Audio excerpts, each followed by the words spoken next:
আপনি কি পাসপোর্ট বানাতে চাচ্ছেন? তাহলে আপনার জেনে রাখা উচিত পাসপোর্ট বানাতে কত টাকা লাগে, পাসপোর্ট বানাতে কতদিন সময় লাগে। আজকের ভিডিওতে আমি আপনাদের ধারণা দেওয়ার চেষ্টা করব পাসপোর্ট বানাতে কত টাকা লাগতে পারে। এখন আপনার পাসপোর্ট বানাতে কত টাকা লাগবে সেটা সম্পূর্ণ নির্ভর করবে আপনার উপর। কেননা পাসপোর্ট বানাতে কত টাকা লাগে সেটা মূলত তিনটা জিনিসের উপর নির্ভর করে। অতএব এক একজনের পাসপোর্ট বানাতে খরচ এক এক রকম হবে। এবং ভিডিও শেষ অংশে দেখাবো যে বর্তমান ই পাসপোর্ট ওয়েবসাইটে বাংলাদেশ পাসপোর্ট বানাতে কত টাকা ফি লাগে সেটার যে তালিকা দেওয়া আছে সেটা আপনাদের দেখাবো। তো চলুন দেখা যাক যে আপনি পাসপোর্ট বানাতে চাইলে আপনার কত টাকা খরচ পড়বে। ভিডিওটি ভালো লাগলে অবশ্যই চ্যানেলটি সাবস্ক্রাইব করে রাখবেন। পাসপোর্ট বানাতে কত টাকা খরচ হবে সেটা মূলত তিনটা জিনিসের উপর নির্ভর করে। প্রথমত ডেলিভারি ডেট, দ্বিতীয়ত পাসপোর্টের পাতা, তৃতীয়ত পাসপোর্টের মেয়াদকাল।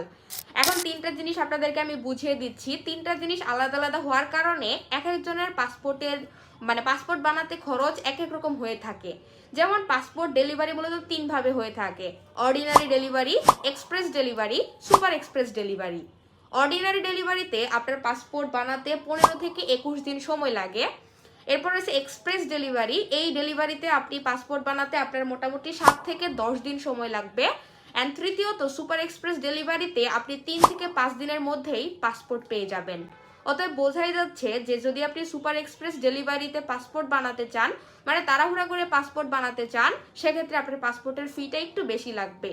আর যদি নর্মালি আপনি অর্ডিনারি ডেলিভারিতে পাসপোর্ট বানাতে চান, সেক্ষেত্রে আপনার খরচটা অনেকটাই কম পড়বে। দ্বিতীয়ত পাসপোর্টের ফিটা নির্ভর করে পাসপোর্টের পাতার উপর। পাসপোর্টের পাতা দুই ধরনের: 48 পাতা, 64 পাতা। এখন আপনি যদি মনে করেন যে আপনি ঘন ঘন বিদেশ যাবেন, আপনার পাসপোর্টের পাতা তাহলে বেশি বেশি ব্যবহার হবে, সেক্ষেত্রে আপনার জন্য 64 পাতার পাসপোর্টই বেস্ট অপশন। আমি বলবো সেক্ষেত্রে আপনি 64 পাতার মানে বড় পাতার একটা পাসপোর্ট বানিয়ে ফেলেন। আর যদি এমন হয় যে আপনি এখন বিদেশ যাচ্ছেন, আবার কবে যাবেন তার কোনো ঠিক ঠিকানা নাই, তাহলে বলবো যে আপনি 48 পাতার পাসপোর্ট বানাতে পারেন। 48 পাতার পাসপোর্ট বানালে স্বাভাবিকভাবেই খরচটা কম পড়বে, আর 64 পাতার পাসপোর্ট বানালে স্বাভাবিকভাবেই খরচটা একটু বেশি পড়বে।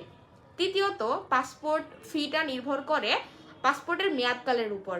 পাসপোর্টের মেয়াদ দুই ধরনের, একটা 5 বছরের, একটা 10 বছরের।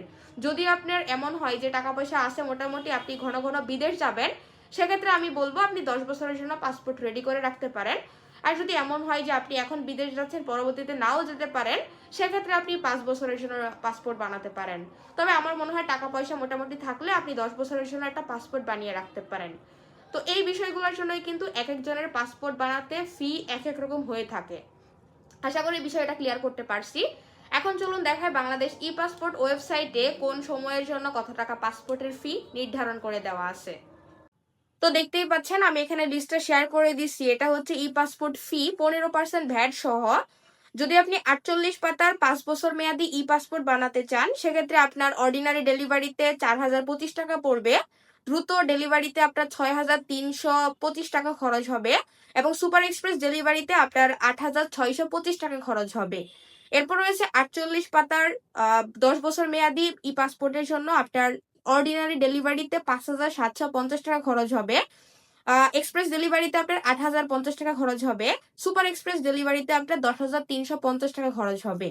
এরপর রয়েছে 64 পাতার 5 বছর মেয়াদি ই পাসপোর্টের জন্য, অর্ডিনারি পাসপোর্টের জন্য বা অর্ডিনারি ডেলিভারির জন্য আপনার 6325 টাকা খরচ হবে, এক্সপ্রেস ডেলিভারিতে আপনার 8625 টাকা খরচ হবে, এবং সুপার এক্সপ্রেস ডেলিভারিতে আপনার 12075 টাকা খরচ হবে।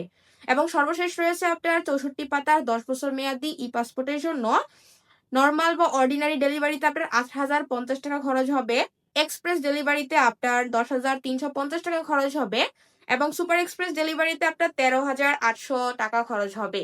সো এটা হচ্ছে মূলত বর্তমানে ই পাসপোর্টের ফি নির্ধারণ করে দেওয়া আছে। তো আশা করি আপনি বুঝতে পারছেন আপনার জন্য কোন পাসপোর্টটা পারফেক্ট বা আপনার জন্য কোন পাসপোর্টটা সুইটেবল। সো গাইস, এই ছিল মূলত আজকের ভিডিওটি ভালো লাগলে অবশ্যই ভিডিওটি শেয়ার করে দিবেন। চ্যানেলে নতুন হয়ে থাকলে চ্যানেলটি সাবস্ক্রাইব করে রাখবেন।